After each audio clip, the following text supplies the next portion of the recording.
Doha exhibition and convention centre DECC में Qatar hospitality नुमाइश 2025 का आगाज हो गया है, जहां आलात, टेक्नोलॉजी और दीगर खिदमात फराहम करने वाली नुमाया कंपनियां एक जगह जमा हुई हैं ताकि नेटवर्किंग, कारोबार के फरोग और मार्केट को बेहतर बनाने के मौके फराहम किए जा सकें।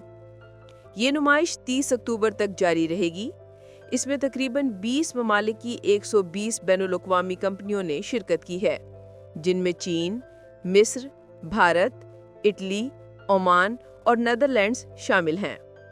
7,200 मरबा मीटर के रकबे पर फैली इस नुमाइश में मुंतज़मीन के मुताबिक 12,000 से ज़ायद शुरका की आमद मुतवक्के है। ये नुमाइश कतर में मेहमान नवाजी, खुराक व मशरूबात और सियाहत के शोबों की मारूफ बैनुल-अक़वामी नुमाइश का 10वां एडिशन है।